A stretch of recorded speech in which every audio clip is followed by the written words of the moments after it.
नमस्कार दोस्तों, कहानी जंक्शन में आप सभी का दिल से स्वागत है। यहाँ हम आपके लिए लाते हैं प्रेरणादायक, मजेदार और सीख देने वाली हिंदी कहानियाँ जो बच्चों और बड़ों सभी के दिल को छू जाती हैं। तो आराम से बैठिए, कहानी का आनंद लीजिए और सीखिए कुछ नया, सिर्फ कहानी जंक्शन पर। बहुत समय पहले घने और रहस्यमयी सुंदरवन जंगल में एक विशाल शेर रहता था जिसका नाम था वीर। उसकी सुनहरी एयाल सूरज की रोशनी में चमकती थी और उसकी दहाड़ पूरे जंगल को हिला देती थी। उसकी साथी थी शेरनी तारा, तेज दिमाग, शांत स्वभाव और अद्भुत नेतृत्व क्षमता वाली। जहां वीर ताकत का प्रतीक था, वहीं तारा बुद्धि की मिसाल थी।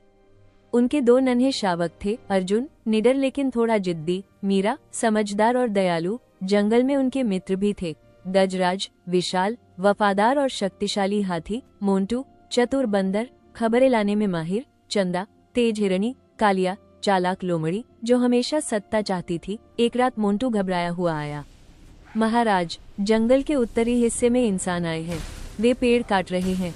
वीर गरज उठा, कौन हिम्मत कर रहा है हमारे जंगल को नुकसान पहुंचाने की? तारा ने शांत स्वर में कहा, गुस्से से नहीं, समझदारी से काम लेना होगा। लेकिन इसी बीच कालिया लोमड़ी ने अफवाह फैलाई, वीर अब कमजोर हो गया है, वो जंगल नहीं बचा पाएगा। कुछ जानवर डरने लगे। अगले ही दिन भयानक तूफान आया, पेड़ गिरने लगे, नदी उफान पर आ गई। इसी अफरा-तफरी में कालिया ने कुछ जानवरों को भड़काया, भागो, अपनी जान बचाओ, राजा तुम्हें नहीं बचाएगा। जंगल में डर फैल गया। वीर ने जोरदार दहाड़ लगाई, लेकिन इस बार उसकी आवाज में चिंता थी। तारा आगे आई, सब मेरी बात सुनो, हम मिलकर इस संकट को रोक सकते हैं। तारा ने सबको जिम्मेदारी दी। गजराज और हाथियों को नदी के पास बांध बनाने को कहा, मोंटू और बंदरों को ऊंचे पेड़ों पर बच्चों को पहुंचाने को कहा, चंदा और हिरणों को कमजोर जानवरों को सुरक्षित जगह ले जाने को कहा, अर्जुन और मीरा को शावकों की देखभाल का काम दिया। वीर खुद सबसे आगे खड़ा हो गया, तूफान से लड़ता हुआ। अचानक एक बड़ा पेड़ गिरा और अर्जुन उसके नीचे फंस गया। मीरा चिल्लाई, पापा। वीर दौड़ा, लेकिन पानी का बहाव तेज था। तब गजराज आगे आया और अपनी सूंड से पेड़ हटाया। अर्जुन बच गया। उस पल वीर को समझ आया, राजा अकेला नहीं होता, पूरी प्रजा उसकी ताकत होती है।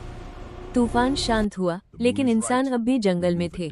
तारा ने योजना बनाई, हम हमला नहीं करेंगे, हम उन्हें डराकर भगा देंगे। रात में वीर ने जोरदार दहाड़ लगाई, हाथियों ने जमीन हिलाई, बंदरों ने पेड़ों से आवाजें निकाली, सैकड़ों जानवरों ने मिलकर ऐसा माहौल बनाया कि इंसान डरकर भाग गए। सुंदरवन बच गया। सच्चाई सामने आई कि कालिया ने अफवाह फैलाई थी। वीर ने कहा, तुम्हें सजा मिल सकती है, लेकिन तारा बोली, गलती को सुधारने का मौका देना ही असली न्याय है। कालिया को जंगल की सेवा का काम दिया गया। धीरे धीरे वो भी बदल गई। सुबह की पहली किरण के साथ पूरा जंगल खुश था। वीर ने कहा, आज मैंने सीखा कि ताकत अकेले कुछ नहीं। तारा मुस्कुराई, जब दिल, दिमाग और हिम्मत साथ हो तो कोई जंगल हार नहीं सकता। अर्जुन और मीरा ने गर्व से अपने माता पिता को देखा। सुंदरवन में अब सिर्फ शेर का राज नहीं था, वह एकता और विश्वास का राज था। सीख, असली ताकत एकता में है। बुद्धि और साहस साथ हो तो हर संकट छोटा हो जाता है।